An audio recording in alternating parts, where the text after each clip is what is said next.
الحمد لله رب العالمين والصلاة والسلام على سيد الأنبياء والمرسلين وعلى آله وصحبه أجمعين أما بعد أعوذ بالله من الشيطان الرجيم بسم الله الرحمن الرحيم وَإِذِ ابْتَلَى إِبْرَاهِيمَ رَبُّهُ بِكَلِمَاتٍ فَأَتَمَّهُنَّ قَالَ إِنِّي جَاعِلُكَ لِلنَّاسِ إِمَامًا قال ومن ذريتي قال لا ينال أحد الظالمين وقال النبي صلى الله عليه وسلم أشد الناس بلاء الأنبياء ثم الأمثل فالأمثل أو كما قال عليه الصلاة والسلام۔ قابل احترام بزرگان ملت، اسلامی بھائیوں اور ساتھیوں، پچھلے ہفتے آپ کے سامنے یہ بات آئی تھی کہ ذی الحجہ اسلامی کیلنڈر کا آخری مہینہ ہے اور اس کے ابتدائی 10 دن بہت اہم ہیں۔ دن کے بارے میں اللہ کے رسول نے فرمایا کہ اگر کوئی شخص ابتدائی 9 دن روزہ رکھتا ہے تو 1 دن کا روزہ اس کے 1 سال کے گناہوں کے لیے کفارہ بن جائے، اور اگر رات میں عبادت کرتا ہے تو اس عبادت کا درجہ وہی ہے جیسے شب قدر میں عبادت کی جاتی ہے۔ یوم النحر جس کو 10ویں ذی الحجہ کہا جاتا ہے، اس روز روزہ نہیں رکھا جاتا، 10ویں، 11ویں، 12ویں، اس لیے کہ ان دنوں میں اللہ کا انسان مہمان ہوتا ہے۔ اور اس وقت بتایا تھا کہ اللہ جل شانہ نے جن کو حج پر بلایا ہے، جن کو یہ توفیق ملی ہے کہ مکہ مکرمہ گئے ہیں حج کے لیے، تو ان کے لیے تو اللہ تعالیٰ نہ جانے کتنے اجر و ثواب کیا ہے تیار کر رکھے۔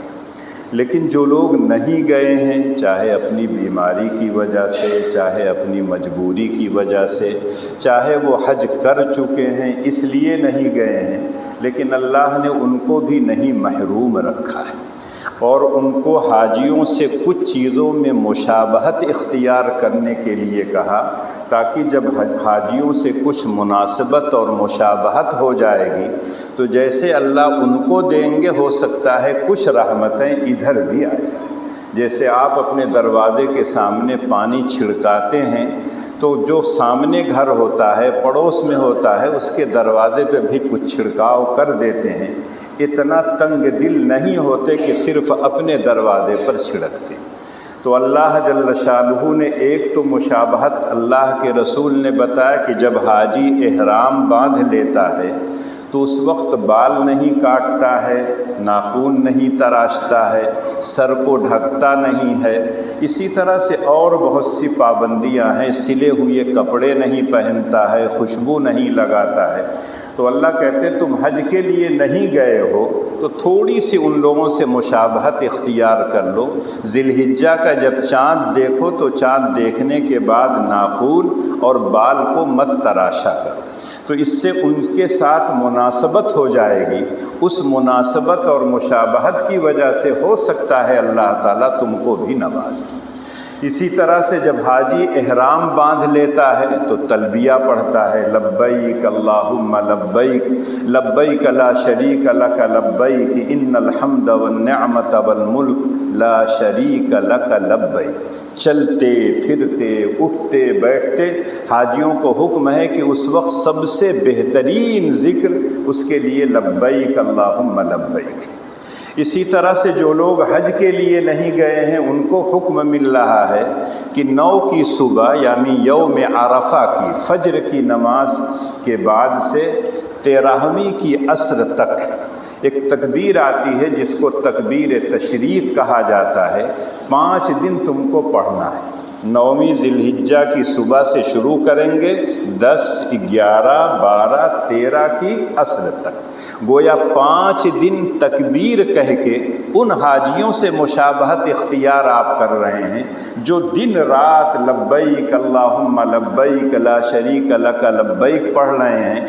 تو ہم تکبیر کہہ کے اللہ کی عظمت اور کبریائی بیان کر کے ان حاجیوں کے ساتھ شریک ہو جائیں گے جو لوگ وہاں جا کے تک پڑھ رہے ہیں لبیک اللہم لبیک، اور ہم اتنی دور سے اللہ کی عظمت اور کبریائی بیان کریں گے تو ہو سکتا ہے اللہ تعالیٰ ان حاجیوں کے ساتھ ساتھ ہم کو بھی اللہ تعالیٰ مزید نعمتیں اور برکتیں عطا کریں۔ ایسے ہی بتایا تھا کہ جب حاجی لوگ 10 تاریخ کو دوبارہ منی آ جاتے ہیں تو منی میں آنے کے بعد ان کو ایک شیطان کو مارنا رہتا ہے، پھر قربانی کرتے ہیں۔ جو حج تمتع کرتے ہیں کہ پہلے عمرہ کر لیا پھر حج کا احرام باندھا، یا اسی طرح سے حج اور عمرہ دونوں کا احرام ساتھ ساتھ باندھا، جس کو حج قران کہتے ہیں، ان دونوں کے لیے قربانی کرنا ضروری ہے۔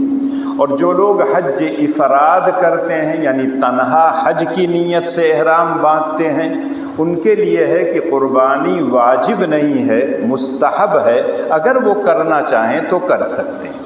تو پتہ یہ چلتا ہے کہ وہ لوگ قربانی وہاں کرتے ہیں دیار مقدسہ میں، منی میں آ کے۔ ہم کو اور آپ کو اللہ نے یہاں حکم دیا ہے کہ تم بھی 10، 11، 12 3 دن قربانی کیا کرو۔ جیسے تکبیر تشریق صرف 5 دن پڑھی جاتی ہے، اس کے علاوہ نہیں۔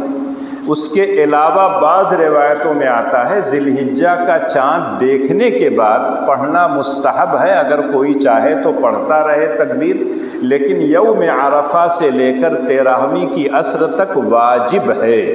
اور اگر مرد مسجد میں پڑھتے ہوں تو سب لوگوں کو بلند آواز سے پڑھنا چاہیے 1 مرتبہ، جیسا کہ امام ابو حنیفہ رحمۃ اللہ علیہ کی رائے ہے، اور بعض ائمہ کہتے ہیں 3 مرتبہ۔ اگر امام بھول جائے تو مقتدی یاد دلا دے۔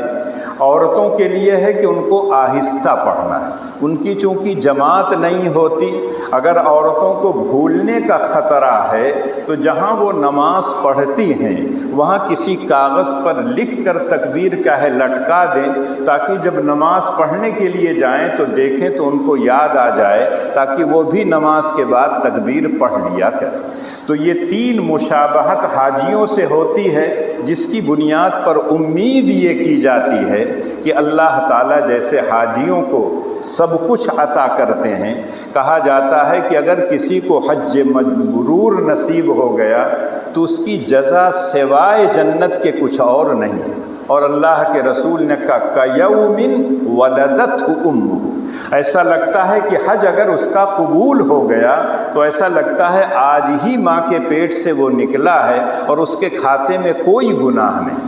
تو اگر کسی کو وہاں جانے کی توفیق نہیں ملی ہے کسی بھی وجہ سے، تو بہرحال یہاں جو کام کرنا ہے وہ تو ہم کو کر لینا چاہیے۔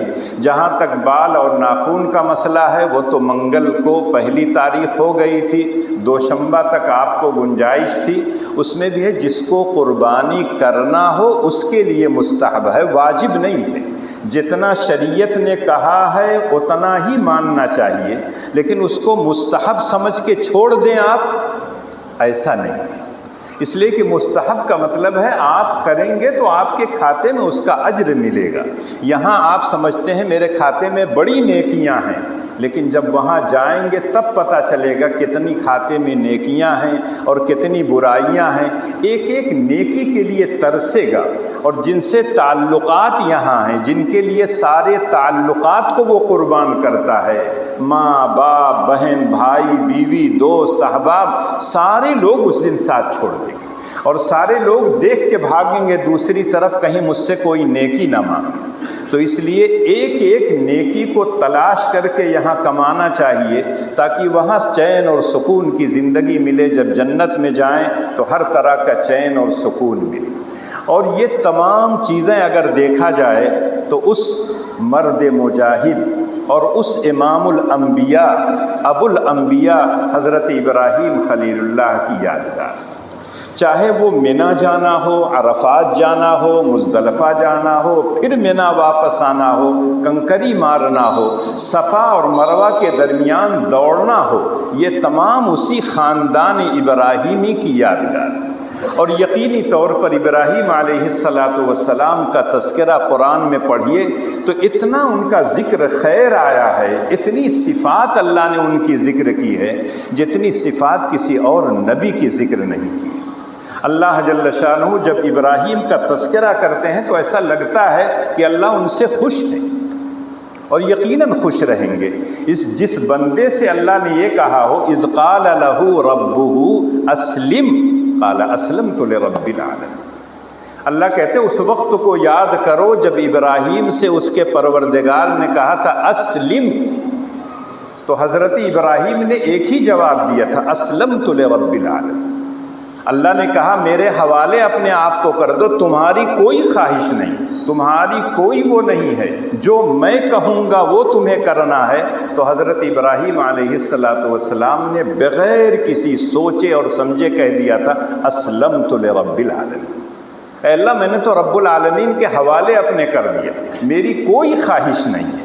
اور یہی وجہ ہے کہ اللہ جل شانہ نے جب ابراہیم کا تذکرہ کیا ہے، عجیب و غریب الفاظ ہیں، ان ابراہیم کان امہ قانتا للہ حنیفا ولم یک من المشرکین شاکرا لانعمہ اجتباہ وہداہ الی صراط مستقیم۔ پڑھتے جائیے تو ایسا لگتا ہے کہ حضرت ابراہیم کا ذکر خیر جو ہو رہا ہے اتنے اچھے الفاظ میں ہو رہا ہے۔ ابراہیم تنہا ہیں لیکن اللہ کہتے امہ، کہ حضرت ابراہیم تنہا جتنی قربانیاں دیے ہیں، جتنے اعمال کیے ہیں، وہ پوری ایک امت کر سکتی ہے، تنہا ایک آدمی نہیں کر سکتا۔ اللہ کے قانت بندے تھے، اللہ کے شاکر بندے تھے، جتنی نعمتوں سے اللہ نے نوازا ان نعمتوں کا انہوں نے حق ادا کیا تھا۔ دنیا میں بھی اللہ نے نبوت اور رسالت کے لیے منتخب کیا، اور آخرت میں جب جائیں گے تو اللہ کے نیک بندوں میں سے ہوں گے۔ خود اللہ اپنے نبی اکرم صلی اللہ علیہ وسلم سے کہتے ہیں اتبع ملت ابراہیم حنیفا، ملت ابراہیمی کی آپ بھی اتباع کیجیے، اور ان کی صفت کیا ہے؟ حنیف ہیں، تمام لوگوں سے کٹ کر ایک اللہ کی عبادت اور بندگی کرنے والے۔ یقینی طور پر ہم سب کو یہی حکم ہے اتبعوا ملت ابراہیم، بلکہ اگر یہ کہوں تو مبالغہ نہیں، قرآن یہ کہتا ہے ہم کو اور آپ کو جو مسلمان کہا جاتا ہے یہ انہی کا دیا ہوا نام، هو سماکم المسلمین۔ اور جب دعا کیا تھا ربنا وجعلنا مسلمین لک ومن ذریتنا امۃ مسلمۃ لک، اے اللہ ہم باپ بیٹے نے خانہ کعبہ کو تو بنا دیا، اب تیرا کام ہے کہ تو قبول کر لے، باپ بیٹے کو مطیع و فرما بردار بنا دے، اور میری خاندان میں ایک ایسی امت پیدا کر دے جو تیری مطیع و فرما بردار۔ تو امت مسلمہ کا نام حضرت ابراہیم نے دیا تھا۔ اللہ جل شانہ کہتے ہیں ابراہیم الذی وفا، ابراہیم وفادار تھے، جو کچھ اللہ سے عہد و پیمان کیا تھا اس کو پورا کیا تھا۔ یقینی طور پر حضرت ابراہیم کا ذکر خیر جب قرآن میں پڑھیے تو اتنا اچھا، سورہ بقرہ سے لے کے پورا قرآن پڑھ ڈالیے، ہر جگہ ابراہیم کا تذکرہ ہے، اور اس تذکرے کو جب پڑھیے تو پتہ یہ چلتا ہے کہ دین نام ہے اتباع کا۔ آپ کی عقل میں سمجھ میں آئے نہ آئے، اللہ کا حکم ہے تو ہم کو کرنا ہے۔ ایک انسان سے اگر کہا جائے کہ حاجی لوگ گئے ہیں مکہ مکرمہ، مسجد حرام کی ایک نماز لاکھ نماز کے اجر و ثواب کے برابر ہے، لیکن اللہ کہتے ہیں اے حاجیوں اب 8 تاریخ کو چھوڑو مکہ، جاؤ مینا کے صحرا میں رہو، خیمے میں رہو، میدان میں رہو، یہاں تم کو نہیں عبادت کرنا، 1 لاکھ صحیح، لیکن اب میرا حکم ہے کہ تم جاؤ مینا اور وہاں جا کے رہو، صحرا کے بالو اور ریت اس میں رہ کے اللہ کی بندگی اور عبادت کرو۔ یہاں رہتے ہوئے نہ جانے انسان کیسے کیسے کپڑے پہنتا ہے۔ اللہ کہتے ہیں جب میرے دیدار کے لیے آ رہے ہو، میرے گھر کی زیارت کے لیے آ رہے ہو، تو یہاں مالدار اور امیر اور غریب نہیں دیکھا جاتا، برادری نہیں دیکھی جاتی، علاقے نہیں لے کے دیکھتے، رنگ اور روغن نہیں دیکھا جاتا، یہاں تو صرف ایک لباس میں رہیں گے، ایک چادر پہن لو، ایک چادر ہو، اور ایک عاشق کی طرح جہاں اللہ کہیں جب کہیں تب جاؤ۔ جب کہیں کہ مینا جاؤ تو مینا جاؤ، مینا میں جانے کے بعد پہلے دن صرف 5 نمازیں پڑھنی رہتی ہیں، اس کے علاوہ کچھ نہیں ہے، لیکن مکے میں رہتے ہوئے ایک نماز کا ثواب 1 لاکھ کے برابر ہے۔ انسان کی عقل یہ کہتی مکہ نہیں چھوڑوانا چاہیے تھا، لیکن اللہ کہتے ہیں میرے یہاں کعبہ کی کوئی حیثیت نہیں ہے، میرے یہاں مکے کی کوئی حیثیت نہیں، میرے حکم کی حیثیت ہے، جو میں کہہ دوں اس کو ماننا ہے، اور یہی وجہ ہے کہ آج کا انسان جب یہ کہتا ہے شریعت کا یہ حکم میری سمجھ میں نہیں آتا، تمہاری سمجھ کتنی ہے؟ جہاں انسان کی عقل کی پرواز ختم ہوتی ہے وہیں سے وحی الہی کی پرواز شروع ہوتی ہے۔ انسان کی عقل تو تھوڑی ہے، وَمَا أُوتِيتُم مِّنَ الْعِلْمِ إِلَّا قَلِيلًا، جو کچھ بھی دیا گیا تمہیں تھوڑا سا علم دیا گیا، اس علم کی بنیاد پر اللہ کے تمام احکامات کے مصلحت کو، اس کی علتوں کو، اس کے اسباب کو پہچاننا یہ نہیں، ہمارے سامنے تو صرف یہ ہے مولا کا حکم ہے ہم کو کرنا ہے۔ پھر اللہ کہتے ہیں منہ چھوڑو، جاؤ عرفات۔ عرفات جاتا ہے اور وہاں کچھ نہیں، دن بھر سفر کر کے جب پہنچتا ہے تو وقوف عرفہ کرو۔ اگر تھوڑی دیر بھی عرفات کے میدان سے نہیں گزرو گے تمہارا حج نہیں ہوگا۔ الحج عرفہ، وہاں بھی انسان جا کے کھڑا ہے ایک عاشق کی طرح، نہ جانے اللہ سے کیسی کیسی مناجات کیا کرتا ہے، اپنے لیے، گھر والوں کے لیے، اپنی امت کے لیے، سارے جہان کے لوگوں کے لیے، اور اللہ تعالیٰ اس جگہ دعائیں قبول کرتے ہیں۔ اور جو لوگ حج کے لیے جاتے ہیں وہ خود کہتے ہیں ہمارا تجربہ ہے کہ ہم نے یہ دعا کی، اللہ نے دعا سن لی۔ بہت سے لوگ بہت سے امراض میں مبتلا ہوتے ہیں، جب وہاں جا کے عرفات کے میدان میں اللہ سے کہتے ہیں اے اللہ میرے اس مرض کو تو دور کر دے، تو ہی شفا دینے والا ہے، اللہ ایک دم جڑ سے ختم کر دیتے ہیں اس امراض کو۔ تو پتہ یہ چلا کہ مینا عرفات جانا، پھر رات کو آ کے مزدلفہ میں رہنا، عرفات میں سورج ڈوبتے ہوئے انسان دیکھ رہا ہے، حکم ہے الصلاۃ لوقتها، لیکن اس روز اللہ کہتے نہیں، میرا حکم ہے کہ جب مزدلفہ پہنچ جاؤ تب تم کو نماز پڑھنی ہے مغرب اور عشاء کی۔ تو پتہ چلا کہ جس وقت اللہ کا جو حکم ہو وہ ماننا، اسی کا نام دین ہے۔ اسی لیے کہا جاتا ہے دین نام ہے اتباع نبوی کا، اللہ کے رسول نے جو کیا ہے، جو کہا ہے، اس کے مطابق ہمیں زندگی گزارنا چاہیے، سمجھ میں آئے نہ آئے۔ آج کا نوجوان طبقہ دوسرے لوگوں سے متاثر ہو کر اسلام کے مسلمہ احکامات پر اس کو شک و شبہ ہونے لگتا ہے، اور ہر جگہ وہ شک و شبہ اپنا ظاہر کر دیتا ہے۔ حج پہ جانے کیا ضرورت ہے، اتنا لمبا سفر کرنے کی کیا ضرورت ہے، اتنی پریشانیاں جھیلنے کی کیا ضرورت ہے، غریبوں کی مدد کر دے حج کا ثواب مل جائے گا۔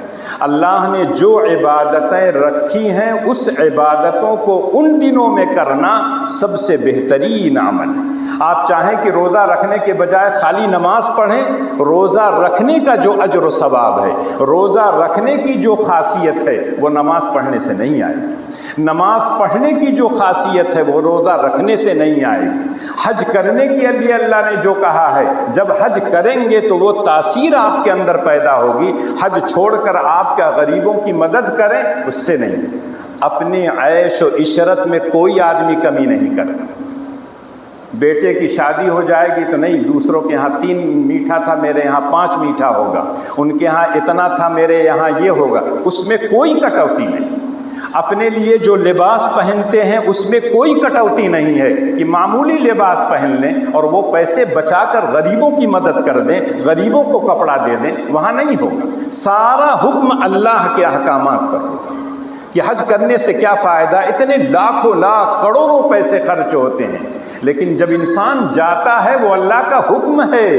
اگر کسی پر حج فرض ہے نہیں جاتا ہے تو گنہگار ہوگا، تاخیر کرنے پر بھی گناہ ہوتا ہے، لیکن جب کر لے گا تو اللہ تعالیٰ اس تاخیر کو معاف کر دیتے ہیں۔ تو پتہ چلا یہی حال قربانی کا ہے۔ بہت سے لوگ اتنی جانور ذبح کرنے سے کیا فائدہ، کوئی کہہ رہا ہے کیک بنا کے کاٹ لیجئے، انڈا کاٹ دیجئے۔ ارے یہ ہماری طرف سے نہیں ہے، یہ اللہ کا حکم ہے، اور اللہ کا حکم اس دن 3 دن سوائے جانور کے ذبح کرنے کے کوئی اور عمل اللہ کو محبوب نہیں ہے۔ سب سے بہترین عمل احراق دم ہے۔ تو پتہ چلا کہ اللہ کا جو حکم ہے ہماری سمجھ میں آئے نہ آئے ہم کو کرنا ہے، اور جب آپ کریں گے تو یہی بندہ خدا کی کیفیت ہوتی۔ ایک آقا نے اپنے غلام سے پوچھا کیا کھاؤ گے؟ کہا جو حضرت کھلا دیں گے، مولا کھلا دیں گے۔ کہا مکان کیسا؟ کہا جہاں رکھ دیں گے آپ۔ کہا لباس کیسا؟ کہا جو آپ پہنا دیں گے وہ پہن لوں گا۔ کہا تمہاری کوئی خواہش؟ کہا اگر میری کوئی اپنی خواہش ہوتی تو میں غلام نہ ہوتا، میں آقا بن جاتا۔ تو ہم کو آپ کو من چاہی زندگی نے، نماز پڑھنے کی طبیعت چاہ رہی چلو پڑھ لیں، تلاوت کرنے کا دل چاہ رہا ہے تلاوت کر لیں، آپ کے دل چاہنے سے نہیں ہوگا۔ اللہ کا حکم ہے ان عبادتوں کے کرنے کا، اس کو کیجیے۔ اللہ جل شانہ نے ایک آیت جو ابھی میں نے پڑھا تھا، سورہ بقرہ کی آیت ہے، وَإِذِ ابْتَلَىٰ إِبْرَاهِيمَ رَبُّهُ بِكَلِمَاتٍ فَأَتَمَّهُنَّ قَالَ إِنِّي جَاعِلُكَ لِلنَّاسِ إِمَامًا قَالَ وَمِن ذُرِّيَّتِي قَالَ لَا يَنَالُ أَحَدِ الظَّالِمِينَ۔ حضرت ابراہیم کے ایک امتحان اور ایک آزمائش کا تذکرہ ہے۔ اللہ جل شانہ ممتحن ہیں، جو ساری چیزیں جانتے ہیں، اپنے تمام مخلوقات کے حالات جانتے ہیں۔ خود اللہ کہتے ہیں الا یعلم من خلق وهو اللطیف الخبیر۔ ہر سانے اپنی مصنوعات کے بارے میں جانتا ہے۔ میں نے تم کو پیدا کیا ہے، میں جانتا ہوں کہ تمہارے اندر کتنی صلاحیت ہے، تم کو انہی احکامات کا میں نے مکلف بنایا ہے۔ تم یہ مت سمجھو کہ تمہاری طاقت سے زیادہ ہے، میں تمہاری تمام چیزوں کو جانتا ہوں۔ اللہ اگر ممتحن ہیں، حضرت ابراہیم جیسا اولو العزم پیغمبر جو ہے وہ امتحان اس کا ہو رہا ہے، یقینی طور پر ممتحن بھی اعلیٰ درجے کے، اور جس کا امتحان ہو رہا ہے وہ نبیوں میں ابو الانبیاء کہلاتا ہے، خلیل اللہ کہلاتا ہے۔ امتحان کیسا ہوگا، پرچے کیسے آئیں گے، ایک چھوٹی سی آیت میں اللہ جل شانہ نے سب کو بتا دیا۔ وَإِذِ ابْتَلَىٰ إِبْرَاهِيمَ رَبُّهُ۔ اللہ کے بہت سے نام ہیں، لیکن اللہ نے اس جگہ اپنے ناموں میں سے رب کا تذکرہ کیا۔ میں رب کائنات ہوں، میں رب العالمین ہوں، میں تمام چیزوں کو پیدا کر کے اس کو پالتا اور پوستا اور بڑھاتا ہوں، اس کی تربیت میں کرتا ہوں۔ ابراہیم میرا بندہ ہے، میں نے اس کا امتحان لیا ہے۔ امتحان جب لیا جاتا ہے، کبھی اس لیے لیا جاتا ہے کسی کی قابلیت کو جانچا جائے کس درجے کا وہ قابل ہے، اور کبھی ہوتا ہے کوئی جرم کرتا ہے، اس کی سزا کے طور پر، گناہ کے بدلے میں اس پر کیا ہے آزمائشیں اور امتحان آتا ہے، اور کبھی امتحان رفع درجات کے لیے آتا ہے۔ اللہ جل شانہ ابراہیم کو جانتے ہیں، لیکن اللہ نے امتحان اس لیے لیا تاکہ تذکرہ کریں، تو آپ کو بھی معلوم ہو جائے کہ اگر ابراہیم کی آزمائش ہو سکتی ہے تو ہم لوگ بھی اسی اللہ کے بندے ہیں، ہماری بھی آزمائش ہوگی۔ اتنی کڑی، اتنی سخت تو نہیں ہوگی۔ انبیاء کی سب سے زیادہ کیا ہے آزمائشیں ہوتی ہیں۔ اشد الناس بلاء الانبیاء ثم الامثل فالامثل۔ سب سے زیادہ انبیاء کی، اور اس کے بعد جو نبی کے نقش قدم پر چلنے والے، اس کے بعد جو ان کے نقش قدم پر چلیں گے، صحابہ ہیں، تابعین ہیں، تبع تابعین ہیں۔ جو اللہ کے جتنے قریب رہے گا اس کی آزمائش اتنی ہوگی، اس آزمائش سے گھبرانا نہیں چاہیے۔ تو اللہ کہتے ہیں میں نے ابراہیم کا امتحان لیا۔ بھئی رزلٹ کیا آیا، کن پرچوں میں امتحان لیا، مضامین کیا تھے۔ آج تو لوگ کہتے ہیں جغرافیہ نہیں پڑھو گے، انگلش نہیں پڑھو گے، دنیا میں کیسے رہو گے۔ اللہ کہتے ہیں بکلمات، قرآن نے ایسے الفاظ استعمال کیا اس میں سب آ جائے گا۔ کلمات کا مطلب اللہ نے چند کلمات میں ابراہیم کا امتحان لیا۔ وہ چند کلمات کیا تھے، اس کی وضاحت احادیث میں، قرآن کی آیتوں میں خود اللہ جل شانہ نے کیا۔ وہاں پرچہ سوال کا نہیں تھا، ریاضی کا نہیں تھا، وہاں انگلش اور زبان کا نہیں تھا، اردو زبان کا نہیں تھا، وہاں تو اخلاقی اقدار تھیں جس کی بنیاد پر انسان کو جانا جاتا ہے کہ یہ انسان کس معیار کا ہے۔ بہت سے لوگوں کو آپ کہتے ہیں پڑھا لکھا جاہل، تو صرف پڑھنے سے کوئی آدمی مہذب نہیں ہو جاتا ہے، اس کے جب اخلاق، اس کے کردار، اس کی گفتار جب اچھی ہوتی ہے تب انسان کہتا ہے کہ یہ آدمی پڑھا لکھا ہے، اس کی گفتار سے، اس کے کردار سے، اس کی رفتار سے پتہ چلتا ہے کہ یہ پڑھا لکھا ہے۔ اللہ کے رسول صلی اللہ علیہ وسلم نے ایک جگہ فرمایا 10 من الفطرہ، 10 عادتیں، 10 خصلتیں جو ہیں انبیاء کی سنت، اور جب اس کو تذکرہ کیا ہے تو اکثر چیزیں ایسی ہیں جس کا تعلق نظافت اور صفائی سے ہے۔ اللہ کے رسول نے کہا قص الشارب، مونچھوں کو کتروانا، لیکن آج تو ہے موڑنا یا نہیں تو چھوڑ دینا ہے، وہاں ہے قص الشارب۔ اسی طرح سے اعفاء اللحیہ، داڑھی کو بڑھانا، یہ نبیوں کی سنت ہے۔ ہم آپ کہہ کے چاہتے ہیں کہ اللہ کے رسول کی سنت ہے اور چاہے اپنائیں چاہے نہ اپنائیں، تمام نبیوں کی یہ سنت ہے۔ حضرت ابراہیم علیہ السلام کو جب اللہ نے آزمایا تھا تو بعض لوگ کہتے ہیں یہی 10 صفات تھی جس کے تعلق جو ہے صفائی اور ستھرائی سے ہے۔ بغل کے بال کو کھینچ کر کیا ہے اکھاڑنا، اسی طرح سے کیا ہے مضمضہ، کلی کرنا، ناک میں پانی ڈالنا، زیر ناف بال کا بنوانا اور استنجا کرنا، یہ تمام کی تمام وہ چیزیں ہیں جو تمام نبیوں کی سنت تھی۔ اس میں مسواک بھی ہے، کہیں ختنہ کرنے کا تذکرہ ہے۔ تو بعض لوگوں نے کہا حضرت ابراہیم کو اللہ نے جو آزمایا تھا انہی 10 صفات کے اندر آزمایا تھا جو اللہ کے نبیوں کی سنت تھی کہ ابراہیم ان سنتوں کی کتنی پابندی کی ہے۔ لیکن جب ہم قرآن کریم کو پڑھتے ہیں تو جہاں اچھے مومنوں کا تذکرہ ہے، اللہ کے اچھے بندوں کا تذکرہ ہے، سورہ توبہ پڑھیے تو اللہ جل شانہ ایک ہی آیت میں 10 صفات کا تذکرہ کرتے ہیں۔ التائبون العابدون الحامدون السائحون الراکعون الساجدون الآمرون بالمعروف والناہون عن المنکر والحافظون لحدود اللہ وبشر المؤمنین۔ اس کے بعد جب سورہ مومنون کی ابتدائی آیتیں پڑھتے ہیں تو سورہ مومن میں اللہ جل شانہ نے 11 آیتوں میں مومنین کی 10 صفات کا تذکرہ کیا۔ قد افلح المؤمنون الذين هم في صلاتهم خاشعون والذين هم عن اللغو معرضون والذين هم للزكاة فاعلون والذين هم لفروجهم حافظون۔ آگے جا کے اللہ کہتے ہیں والذين هم لأماناتهم وعهدهم راعون والذين هم على صلواتهم يحافظون أولئك هم الوارثون الذين يرثون الفردوس۔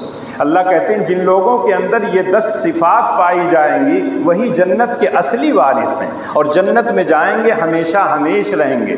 سورہ توبہ میں 10 صفات، سورہ مومنون کی 10 صفات، اور سورہ احزاب میں پڑھیے ان المسلمین والمسلمات والمؤمنین والمؤمنات والقانتین والقانتات والصادقین والصادقات والصابرین والصابرات الی آخر الآیہ۔ وہاں اللہ نے 10 صفات کا تذکرہ کیا۔ عورتوں نے کہا اللہ جل شانہ آپ تو ہمیشہ مردوں کو مخاطب کرتے ہیں، جہاں حکم آتا ہے صرف مردوں کا آتا ہے تو اللہ میاں نے وہاں سب کا ذکر کر دیا، ان المسلمین والمسلمات والمؤمنین والمؤمنات، اور پورا کی نہیں تمہارا بھی ذکر خیر ہے لیکن مردوں کے تم تابع ہوتی ہو اس لیے تمہارا ذکر نہیں کیا جاتا۔ مردوں کے ذکر میں تمہیں وہی احکامات دیے جاتے ہیں، الا ہے کہ تمہارے ساتھ کوئی حکم مخصوص ہو تو اس کا تذکرہ اللہ الگ سے کرتے ہیں۔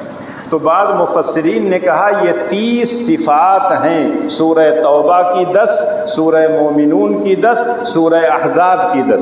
یہ 30 صفات ہیں، اگر کسی انسان کے اندر پائی جائیں تو اللہ کی نظر میں وہ انسان کامل کہلائے گا، وہ عبد کامل کہلائے گا۔ اللہ نے اپنے بندے حضرت ابراہیم کو انہی 30 صفات میں آزمایا، رزلٹ کیا نکلا؟ فَأَتَمَّهُنَّ، 100% کامیاب۔ آج تو ہر اسکول والے کہہ دیتے ہیں ہمارے طلبہ 100% پاس ہیں، سب کے یہاں، کسی کے یہاں فیل اول کوئی نہیں ہوتا، ایک کا دکا بیچارہ جو ایک دم گھامڑ رہے گا یا جس کے تعلقات نہیں ہوں گے، کچھ سورس نہیں ہوگا، وہی فیل اول ہوتا، ورنہ سب پاس ہو جاتے ہیں اور سب لوگ جو ہے ایک دم 100% پاس ہوتے ہیں۔ لیکن اللہ جل شانہ نے جب حضرت ابراہیم کا امتحان لیا ہے تو خود اللہ کہتے ہیں فَأَتَمَّهُنَّ، ان تمام کلمات میں ابراہیم نے پورا کیا ہے نمبر حاصل کیا ہے، 100% ایک دم کامیاب ہے۔ اور اسی کو سورہ نجم میں اللہ نے کہا وَإِبْرَاهِيمَ الَّذِي وَفَّى، جانتے ہو ابراہیم کون ہے؟ جو اللہ کے وفادار تھے، جو کچھ بھی اللہ سے عہد و پیمان کیا اس عہد پیمان کو پورا کیا۔ تو اللہ کہتے ہیں فَأَتَمَّهُنَّ۔ اگر ایک لڑکا امتحان میں اچھے نمبرات سے کامیاب ہوتا ہے، امتیازی نمبر سے کامیاب ہوتا ہے، حکومت بھی اس کو گولڈ میڈل دیتی ہے اور نہ جانے کتنے کتنے اور انعامات دیتی ہے، گھر والے بھی خوش ہوتے ہیں، علاقے کے لوگ بھی خوش ہوتے ہیں، مٹھائیاں کھلاتے ہیں، اس کو انعام دیتے ہیں۔ اللہ جل شانہ نے اپنے اس بندہ کامل کو کیا دیا تھا؟ انی جاعلک للناس اماما۔ اے ابراہیم، تم نے میری تمام شرطوں کو تمام مضامین میں جس میں امتحان تمہارا ہوا ہے مکمل تم پورا نمبر لائے ہو، تو جاؤ میں تم کو انعام کیا دیتا ہوں؟ انی جاعلک للناس اماما، میں تم کو مقتدی بنا رہا ہوں، پیشوا بنا رہا ہوں، صرف امت مسلمہ کے لیے نہیں، انی جاعلک للناس اماما، سب کے لیے۔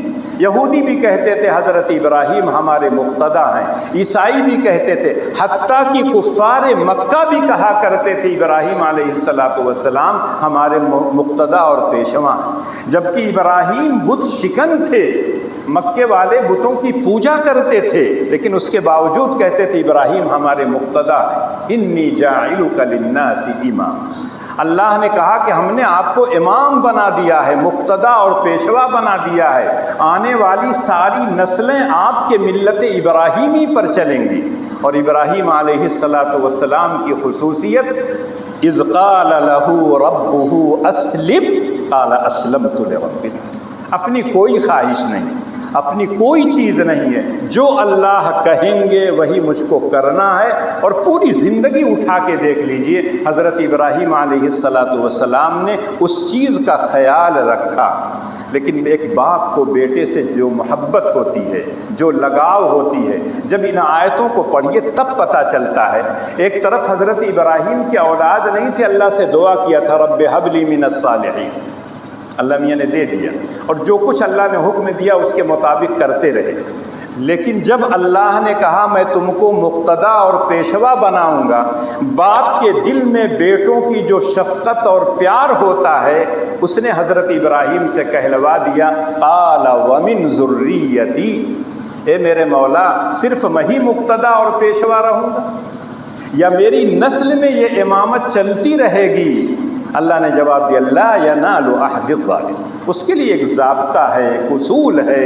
اے ابراہیم، اس ضابطے کی جو بھی پابندی کرے گا تمہارے اولاد میں سے ہم اس کو امام اور مقتدی اور پیشوا بنائیں گے۔ جو ہمارا وفادار ہوگا وہ تو پیشوا ہوگا، جو غدار ہوگا، بے وفا ہوگا، اس کو ہماری امامت نہیں پہنچے گی۔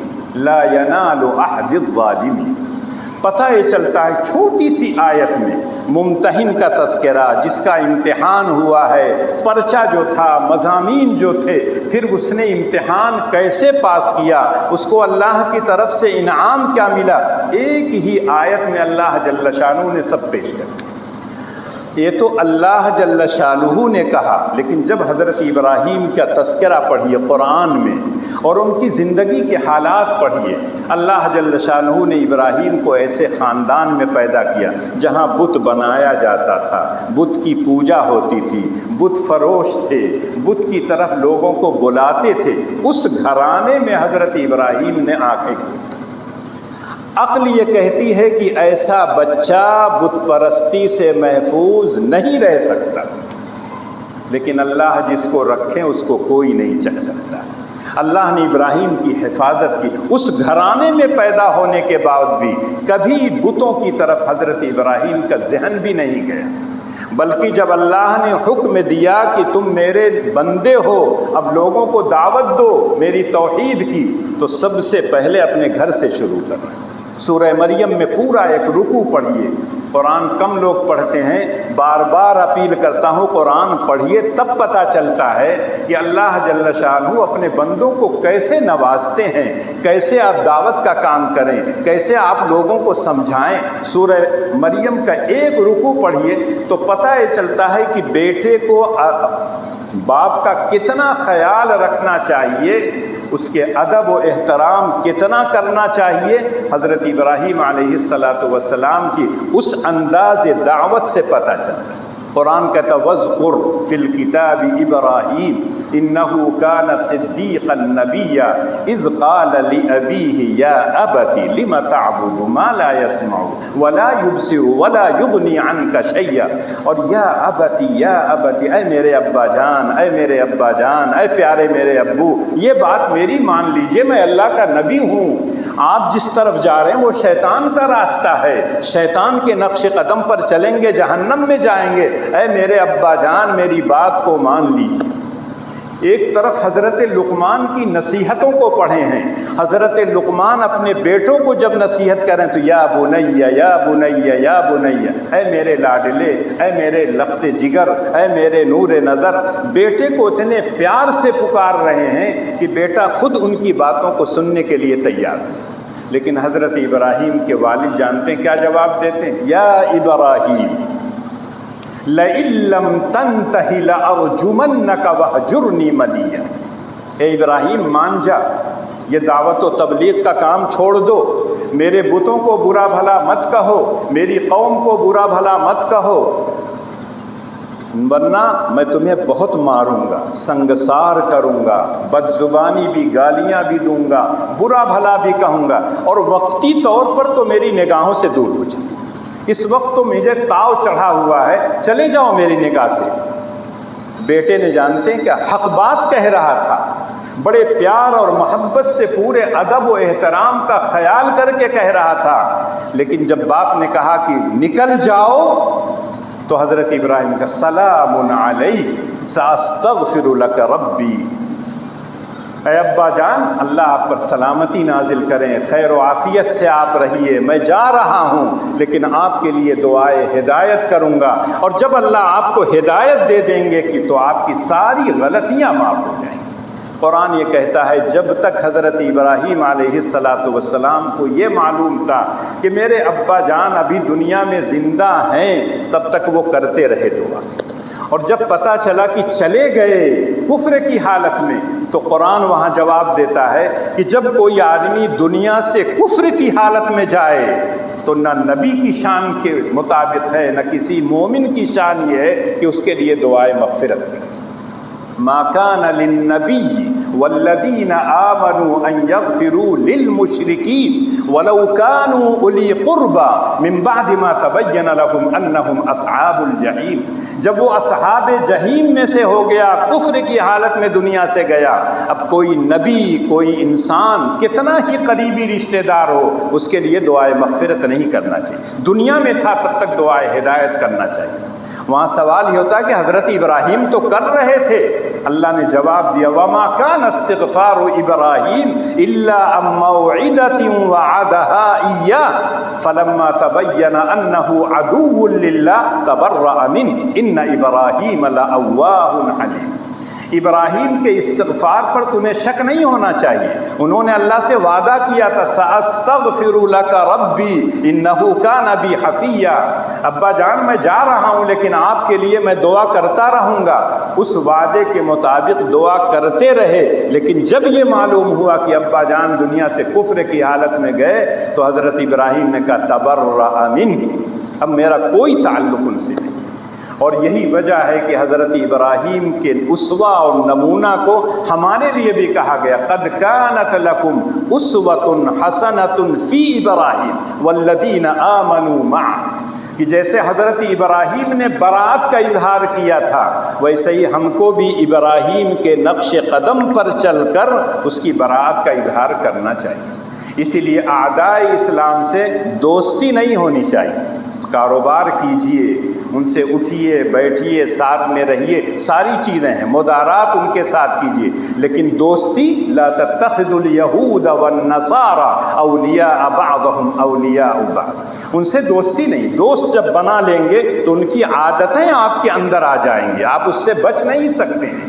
تو حضرت ابراہیم علیہ السلام کو اللہ نے یہ مقام اور مرتبہ دیا تھا، جب بھی اپنے ابا کو سمجھایا پھر قوم سے پوچھا ما هذه التماثيل التي انتم لها عاکفون، اے لوگوں ذرا سا مجھ کو بتاؤ یہ جو بت اپنے ہاتھوں سے تم لوگ بناتے ہو اس کو تم لوگ پوجتے ہو، کیوں پوجتے ہو؟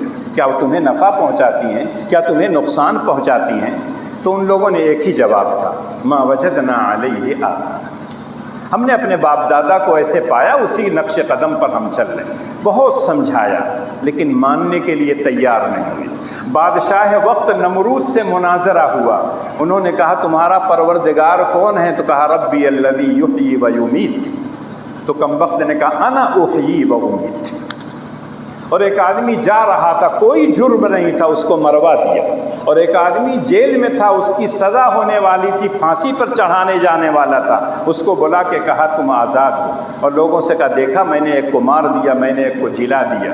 حضرت ابراہیم علیہ السلام سمجھ گئے کہ موٹی عقل کا ہے، کھوپڑی اس کی ٹھیک نہیں ہے، تو انہوں نے کہا میرا پروردگار مشرق سے سورج نکالتا ہے، اگر اتنے ہی ہو تم مغرب سے سورج نکال دو، دیکھ لیں قیامت کے قریب سورج مغرب سے طلوع ہوگا، یہ اللہ کریں گے۔ اگر وہ چاہتا تو زبان سے کہہ سکتا تھا، کون جاتا اس سے کہ جاؤ سورج نکال کے لے آؤ، لیکن یہ جواب اتنا اس کے سامنے ایسا تھا، فَبُهِتَ الَّذِي كَفَرَ، ایک دم سناٹے میں آ گیا، ہکا بکا رہ گیا، اس کی سمجھ ہی میں نہیں آ رہا کہ اب میں کیا جواب۔ جب اس کی بھی نہیں سمجھ میں آیا، قوم کو سمجھایا، بت پرستی کے ساتھ ساتھ وہ لوگ ستارہ پرستی میں، کواکب پرستی میں بھی مبتلا تھے۔ ایک روز رات میں بیٹھے اور جب ستارے طلوع ہو گئے تو کہنے فلما جن علیہ اللیل رآ کوكبا قال هذا ربی فلما افل قال لا احب الآفلین، جب ستارے کو دیکھا طلوع ہوتے ہوئے چمکتے ہوئے کہا یہ میرا پروردگار ہے، اور جب ڈوب گیا تو کہا نہ یہ ہو ہی نہیں سکتا ہے، ڈوبنے والا کوئی خدا نہیں ہو سکتا ہے، معبود نہیں ہو سکتا ہے، خدا تو جو ازل سے ہے ابد تک رہے گا۔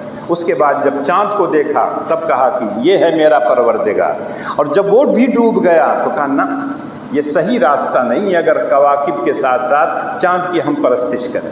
اس کے بعد جب سورج کو دیکھا فلما رأى الشمس بازغة قال هذا ربي هذا اکبر، الفاظ بتا رہے ہیں کہ حضرت ابراہیم کے زمانے میں وہ تصور تھا، آج بھی لوگ کہتے ہیں سورج بہت بڑا دیوتا ہے۔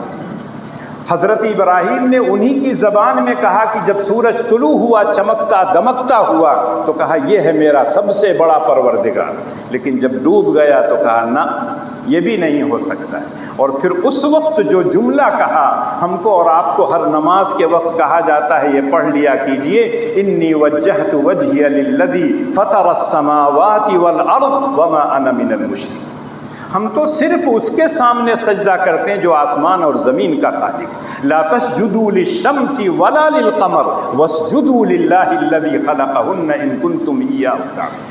مٹی سے ہم کو محبت ہے، اپنے وطن سے محبت ہے، وہ ماں کے درجے میں اگر آپ کہتے ہیں مان لیجئے محبت ہے، لیکن ہم پوجا جب اپنے حقیقی ماں کی نہیں کر سکتے ہیں تو یہ تو مجازی ماں ہے، کہاں سے اس کی پوجا اور پاٹ کریں۔ سورج ہم کو فائدہ پہنچاتا ہے، اللہ نے ہمارے فائدے کے لیے پیدا کیا ہے، لیکن ہم سورج کے نمسکار نہیں کریں گے، سورج کی پوجا ہم نہیں کریں گے، وہ ہمارے لیے دیوتا کے درجے میں نہیں ہے، ہم تو صرف ایک خدا کے ماننے والے۔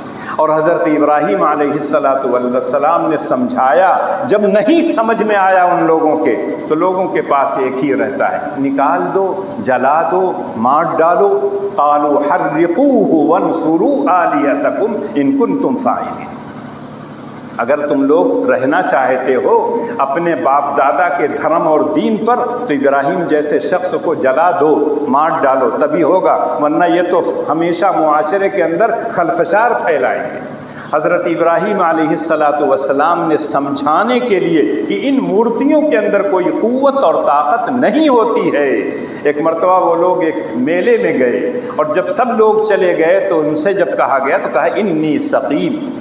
بعض لوگ کہتے ہیں حضرت ابراہیم علیہ السلام نے جھوٹ کہا تھا، جھوٹ نہیں ہے، بالکل سچ ہے۔ اس کو عربی میں کہتے ہیں توریہ، کہ دو معنی ہو، انسان قریبی معنی کو لے رہا ہو اور بولنے والا دور کے معنی کو لے رہا ہو۔ اللہ کے رسول جب جنگ وغیرہ پہ جانا ہوتا بنارس تو کہتے میں گورکھپور جا رہا ہوں، اور اسی لیے کہا جاتا الحرب خدعہ، جنگ جو ہے ایک طرح کی چال ہوتی ہے، جو اچھی چال چلے گا وہی جنگ میں جیتتا ہے۔ تو اللہ کے رسول حضرت ابراہیم علیہ السلام کے بارے میں جو انی سقیم کہا، بخار نہیں تھا، سر میں درد نہیں تھا، ان کو سب سے بڑی بیماری یہ تھی کہ ایک موحد کے سامنے بتوں کی پوجا کی جا رہی ہے، اس کا دل مسوچ کے رہ جاتا تھا کہ میں اللہ کے بندوں کو اللہ کی عبادت کی طرف بلا نہیں سکتا ہوں، اتنا سمجھا رہا ہوں وہ مان نہیں رہے۔ وہ تھا انی سقیم، ان کو دل کے اندر یہ تکلیف تھی کہ میری بات نہیں مان رہے ہیں اور یہ کل جہنم میں جلائے جائیں گے۔ اور جب گئے تو سارے بتوں کو توڑ تاڑ کے جو سب سے بڑا گرو گھنٹال تھا کلہاڑی اسی کے کندھے پر رکھ کے چلے آئے، اور جب وہ لوگ آئے ہیں دیکھا تو سب لوگوں کو کہ یہ کام کس نے کیا؟ تو اس وقت حضرت ابراہیم کا چرچا سب جگہ تھا ہی، قالوا سمعنا فتى يقال ابراہیم، ایک نوجوان ہے جو ہمارے بتوں کو برا بھلا کہتا رہتا تھا، جس کو لوگ ابراہیم کہتے، ہو نہ ہو وہی ہوگا۔ جب حضرت ابراہیم کو بلایا گیا تو انہوں نے جواب کے طور پر یہی کہا، اگر تمہیں یہ فائدہ اور نقصان پہنچانے والے تھے تو انہی سے پوچھ لو نا، بولتے ہو تو ان سے بلوا لو کہ تمہاری یہ حشر، تمہارا یہ انجام کس نے کیا ہے، تمہارے ہاتھ پیر کس نے توڑے ہیں، اور نہیں تو اس سے پوچھ لو، بل فعلہ کبیرہم ھذا، یہ بڑکا جو گرو گھنٹال ہے اس سے پوچھ لیجئے کہ چھوٹوں کو کس نے توڑا ہے۔ وہ لوگ بھی جانتے تھے کہ ان کے اندر تو کوئی قوت اور طاقت نہیں ہے۔ انسان جب عقل کو استعمال کرتا ہے تو خود بعض چیزیں اس کی سمجھ میں آ جاتی ہیں، لیکن انسان جب عقل سے مارا جاتا ہے، عقل سے پیدل ہو جاتا ہے تو جو چاہے آپ کر لیجیے۔ ابھی ایک بیماری پھیلے، تھالی بجا تو ختم ہو جائے گا، سائنس کے دور میں تھالی بجا تو ختم ہو جائے گا، تالی بجا تو چلا جائے گا، گوبر پوت لو ختم ہو جائے گا، پیشاب پی لو تو ختم ہو جائے گا، کچھ نہیں ہوا۔ اور یہ ایسے ملک میں ہو رہا تھا جس کو ہے کہ میں وشو گرو بننے جا رہا ہوں۔ تو یہ تمام چیزیں صرف یہ ہے کہ اس کی محبت میں اندھی تقلید اس کو کہتے ہیں، جو کہاں مان لیا، کچھ نہیں ہوا، اور تب مان گئے کہ نہیں یہ تو ایک بیماری تھی، اور جتنی تھی نہیں اتنا زیادہ شور کیا گیا۔ تو حضرت ابراہیم نے ان کو سمجھایا، لیکن جب نہیں مانے تو وہی جملہ ایک تھا، حرقوہ وانصروا آلیہتکم۔ اللہ میاں جانتے تھے میرا بندہ میرے لیے یہ سب کچھ کر رہا ہے، اور جب ان لوگوں نے اکٹھا کیا لکڑیاں اور پوری آگ جلا دیا، اور آگ کی چنگاریاں شعلے بڑی دور دور تک جا رہے تھے، تو اس زمانے میں منجنیق کے ذریعے سے حضرت ابراہیم کو پھینکا گیا، لیکن اللہ نے کہہ دیا یا نار کونی بردا وسلاما علی ابراہیم، اے آگ تمہارے اندر جلانے کی خاصیت میں نے رکھی ہے، میرا بندہ میرے لیے آگ میں ڈالا گیا، اس لیے تم جلانا مت۔ اور قرآن نے دو لفظ استعمال کیا، بردم و سلام۔ اگر ٹھنڈک ہو جاتی آگ، اور تیز ٹھنڈک جس کو زمہریر کہتے ہیں، تو نقصان پہنچتا، لیکن ایسی ٹھنڈک ہو جو میرے ابراہیم کے لیے سلامتی کا پیغام لے کے آئے۔ حدیث میں آتا ہے کہ جہنم 2 مرتبہ سانس لیتی ہے سال میں، ایک مرتبہ لیتی ہے تو گرمی پڑتی ہے، اس وقت دیکھ لیجئے جو گرمی پڑ رہی ہے، اور ایک مرتبہ سانس لیتی ہے تو ٹھنڈک آتی ہے جو جنوری اور دسمبر کے اخیر میں پڑتی ہے، اس وقت بھی انسان کہتا ہے کہ بس سب ٹھنڈک نہ آئے تو اچھا ہے۔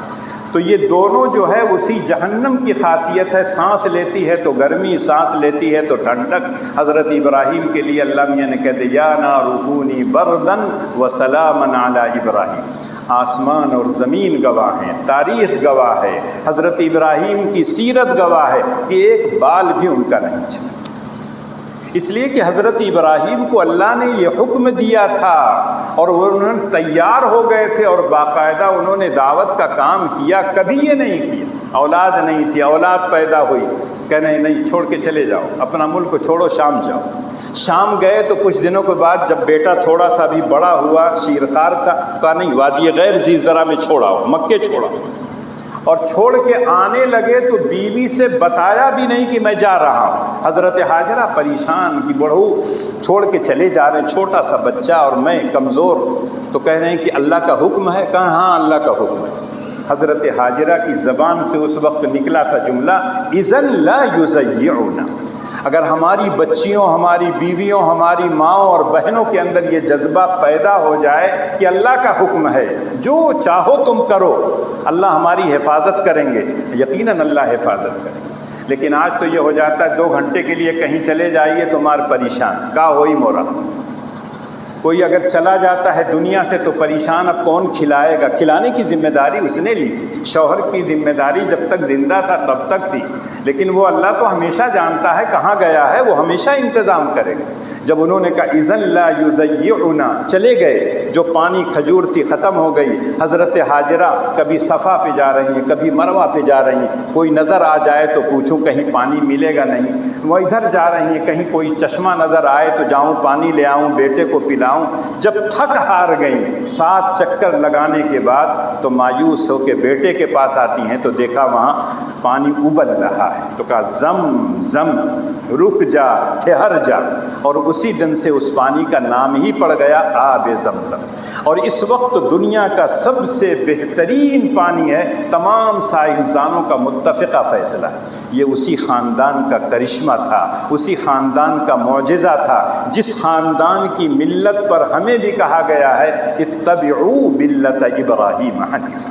حضرت ابراہیم علیہ السلام کی سب سے بڑی آزمائش جو تھی، جب بچہ چلنے پھرنے کے قریب ہوا تو خواب میں دکھایا انی ارا فی المنام انی اذبحک فانظر ماذا ترى۔ قربانی دینے کے لیے بھی تیار ہو گئے۔ اللہ کو مروانا نہیں تھا اسماعیل کو، ایک میڈھا جنت سے آیا اور اس کی قربانی کی، اور وہ اللہ کو ادا اتنی پسند آئی کہ ملت محمدیہ کے لیے بھی کہا کہ جو لوگ حج کرنے آئیں، جو لوگ حج نہ کرنے آئیں، ابراہیم کے نقش قدم پر چل کر بیٹے کی قربانی میں نہیں مانگ رہا ہوں، ایک جانور کی قربانی کر۔ قربانی کے متعلق انشاءاللہ عیدگاہ میں اس کے بعد بھی جمعہ آ رہا ہے، کچھ اگر باقی رہ جائے گا تو بتا دوں گا۔ اس وقت صرف اعلان یہ کرنا ہے، منگل کو چاند ہوا ہے، منگل 8، بدھ 9، جمعرات 10، یعنی جمعرات کو جو ہے 10 ذی الحجہ ہے، اس روز عید الاضحیٰ کی نماز ہوگی انشاءاللہ عیدگاہ میں۔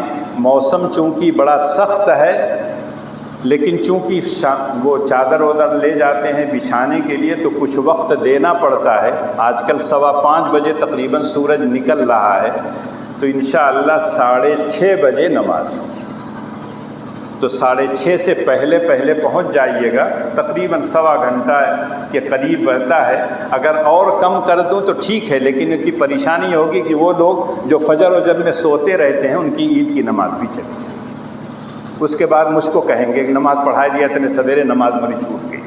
تو اس لیے کیا ہے، خیال سب کا کیا جاتا ہے، الضعیف امیر الرکب۔ تو جو لوگ کیا ہے نہیں، وہ لوگ بھی تھوڑا سا جاگ جائیں سویرے تاکہ عیدگاہ جائیں۔ بہت سے لوگوں کو عیدگاہ میں جانے کے بعد بڑی گرمی لگتی ہے، کہیں اور رہیں گے تو گرمی نہیں لگے گی، کرکٹ کھیلیں گے تو گرمی نہیں، لیکن عیدگاہ میں بہت گرمی لگتی ہے۔ جبکہ میرے تو سر پر رہتا ہے سورج، ایک دم سامنے رہتا ہے، اور ایک آدھ گھنٹہ تو لگ ہی جاتا ہے بیان نماز خطبہ میں، لیکن مجھ کو نہیں کبھی کہتے ہیں کہ آپ کو بھی گرمی لگتی ہے، کچھ چھتری اتری کا انتظام کر دیا جائے، نہیں، مجھے بہت گرمی لگی تو پریشان ہو گیا تھا۔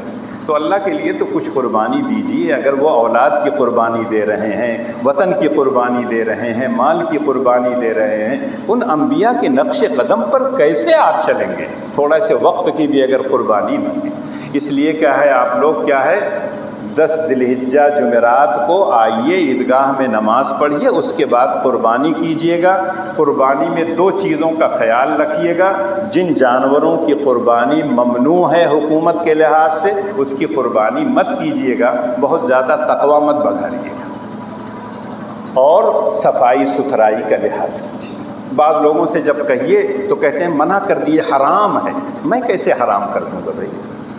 اللہ نے جن چیزوں کو حلال قرار دیا ہے کوئی انسان حرام نہیں کر سکتا، اور جس کو اللہ نے حرام قرار دیا اس کو کوئی حلال نہیں کہہ سکتا ہے۔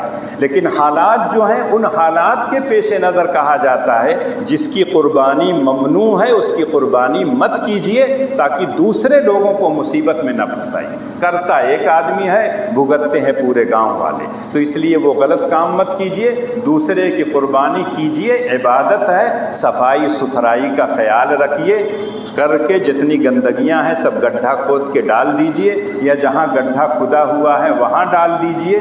ہم کو یہ نہ کہا جائے کہ یہ لوگ قربانی کرتے ہیں تکلیف ہم کو دیتے ہیں، اور بعض علاقوں سے ہم خود جب 1 ہفتے کے بعد گزرتے ہیں تو ناک بند کر کے جانا پڑتا ہے۔ تو یہ نوبت نہ آئے، ہمارے تہوار تو بالکل صاف ستھرے ہیں، اس لیے آپ سے کہتا ہوں کہ قربانی کیجئے، قربانی کرنا ضروری ہے۔ بعض لوگ کہتے ہیں بڑا مہنگا ہے جانور، کھانا چھوڑ دیے ہیں، دال بھی مہنگی ہے، تیل بھی مہنگا ہے، مسالہ بھی مسئلہ، کھاتے ہیں نا روزانہ، تو اگر سال میں 3 دن کے لیے اللہ کہتے ہیں میرے نام پر ایک جانور کو قربان کر دو، تو اس وقت آپ کی اماں مرنے لگتی ہیں، کہاں سے کریں گے؟ اللہ کی دے رہا ہے نا، تو سال بھر کیا ہے تیاری کر لیجئے قربانی کے لیے، کوئی ضروری نہیں ہے کہ 10 لاکھ کا جانور آپ ذبح کریں، آپ جس حیثیت کے مطابق ہیں اس حیثیت کے مطابق کیجئے۔ اللہ مجھ کو بھی اور آپ کو کہنے سننے سے زیادہ عمل کی توفیق دے۔